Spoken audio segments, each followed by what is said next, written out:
Hi, I'm Oscar van Deventer, and this is the Inka 2x2x2.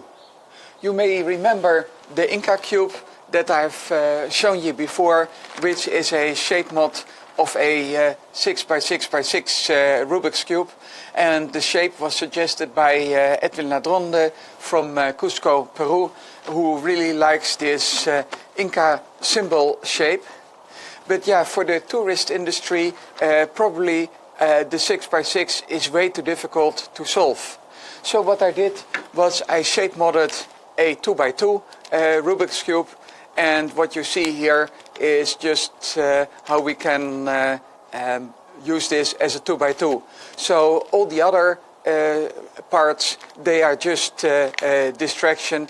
It's just a shape mod of a 2x2 that really looks fairly similar to the Inka cube that I just showed you. My question to you is about more puzzle applications with this Inka symbol. Any suggestions? Thank you for watching.